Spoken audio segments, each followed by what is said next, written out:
आधी हाताला चटके तेव्हा मिळते भाकर.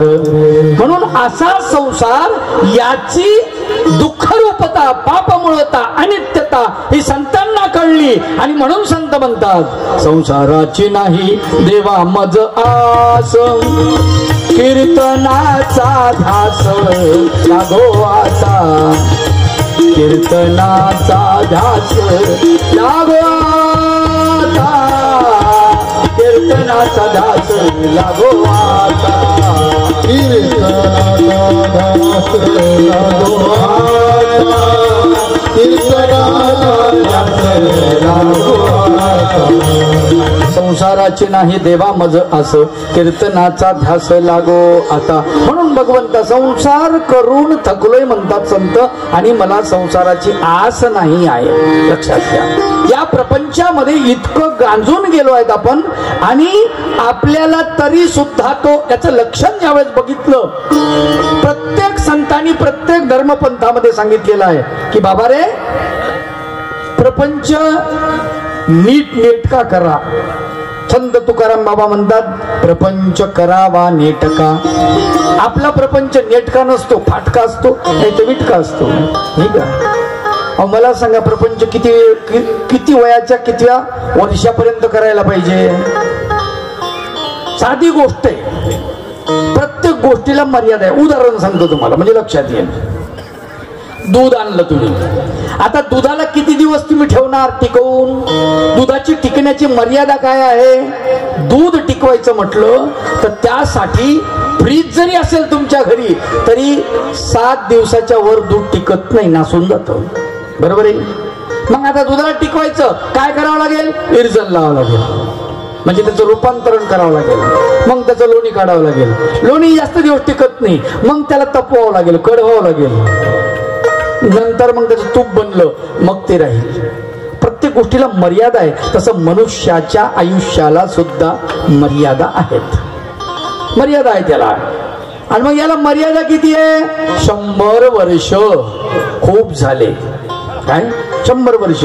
कलियुगाची मर्यादा किती आहे? 100 वर्ष.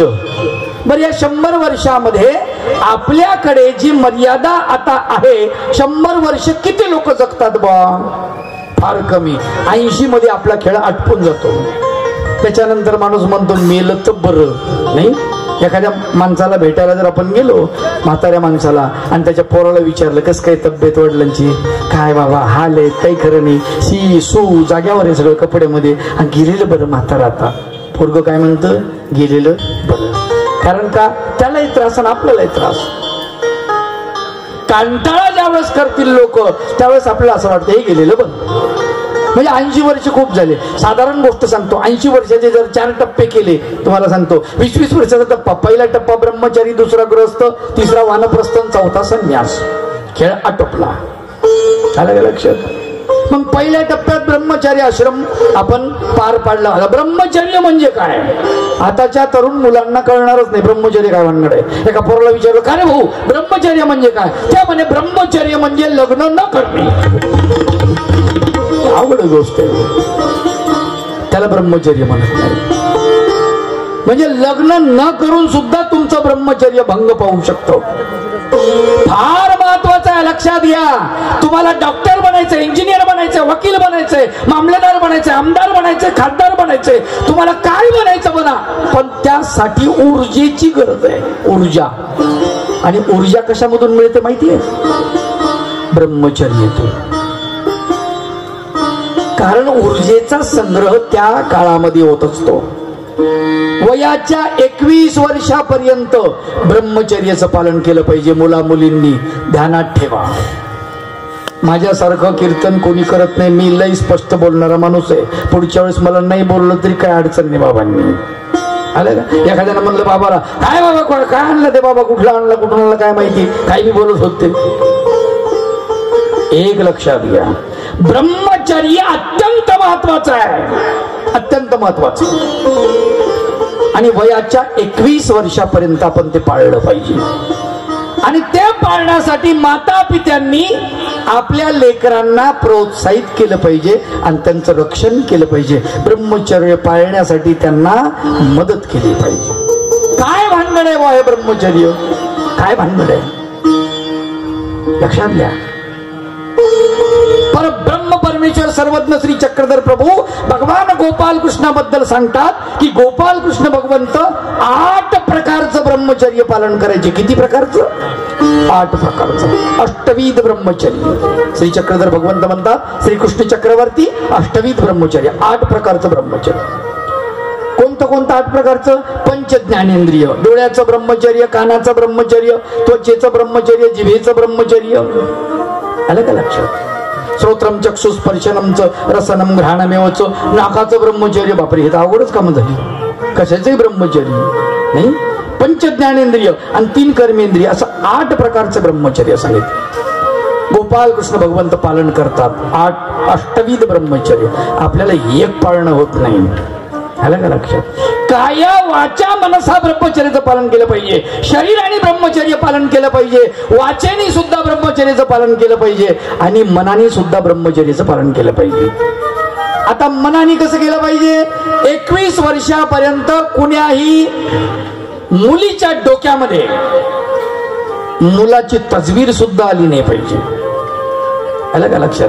कोण्याही मुलाच्या डोक्यामध्ये कोण्याही मुलीची तस्वीर नाही आली पाहिजे 21 वर्षापर्यंत.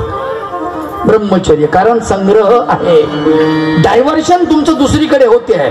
तसं जर झालं तर तुमचं लक्ष अभ्यासात लागणार नाही. तुम्हाला जे करायचे, जे कमवायचे या वयामध्ये ते तुम्हाला कमवता येणार नाही.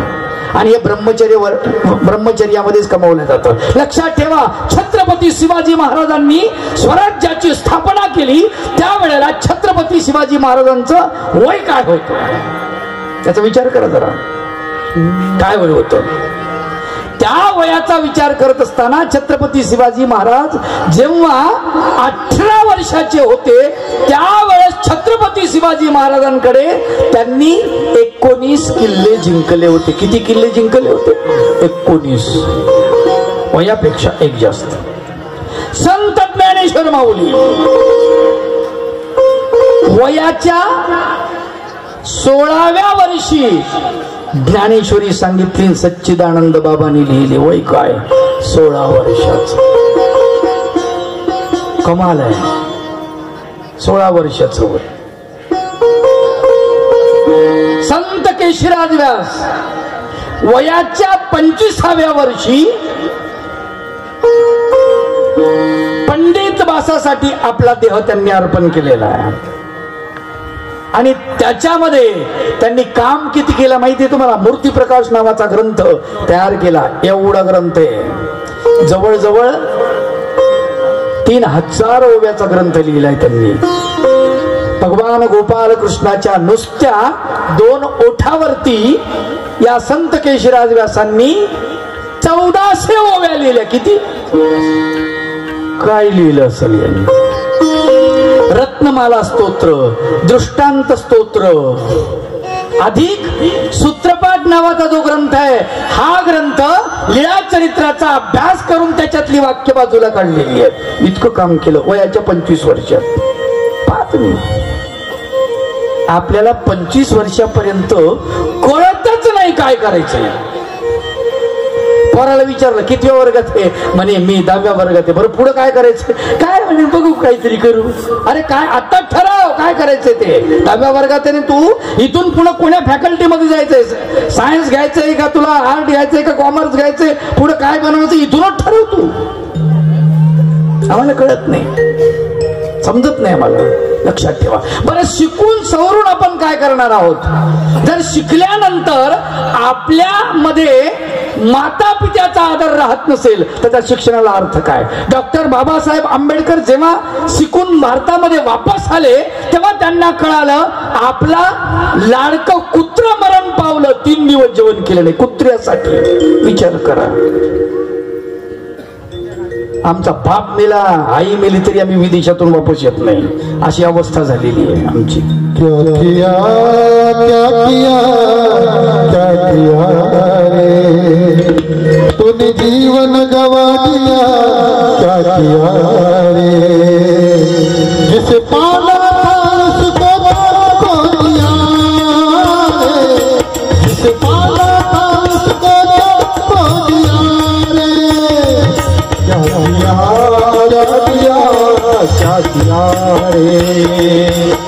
किया क्या किया क्या किया रे ओ तुम जीवन गवा दिया क्या किया रे जिस पागल था उसको तो लिया रे जिस पागल था उसको तो लिया रे अमृत छोड़ा पिता अमृत छोड़ा पिता